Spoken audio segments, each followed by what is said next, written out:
Renato De Paoli, Isole Sparse, Eda Production. Oggi, venerdì 26 ottobre 2012, parliamo della questione di acqua ed etera di Dante Alighieri o Durante Alighieri.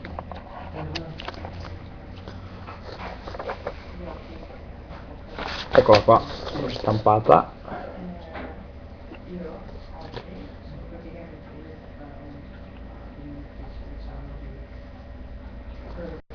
Allora, nel 1320, l'anno prima di morire, Copà e fa questo trattato di filosofia e lo illustra a Verona nella chiesa di Sant'Elena, lì vicino al Duomo, nella chiesa vicina.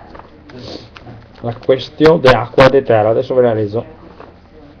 Sta questione filosofica le sta definita da Dante Alighieri il minimo dei filosofi durante il dominio dell'invito Signor Messer Can Grande della Scala, vicario del Sacro Romano Impero, nell'inclita Verona, nel tempio della gloriosa Elena, davanti a tutto il clero veronese, fatta eccezione di qualche don che, brusando de massa carità, non accetta inviti degli altri e per massa umiltà, poareti del Spirito Santo, scappa via dall'intervenire ai suoi discorsi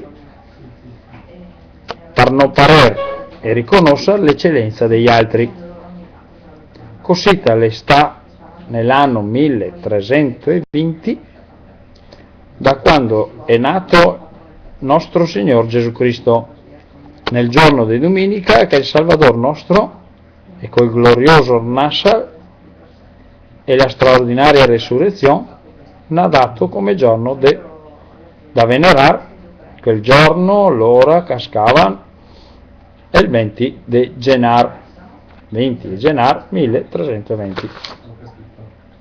Il fatto è che comunque riesca a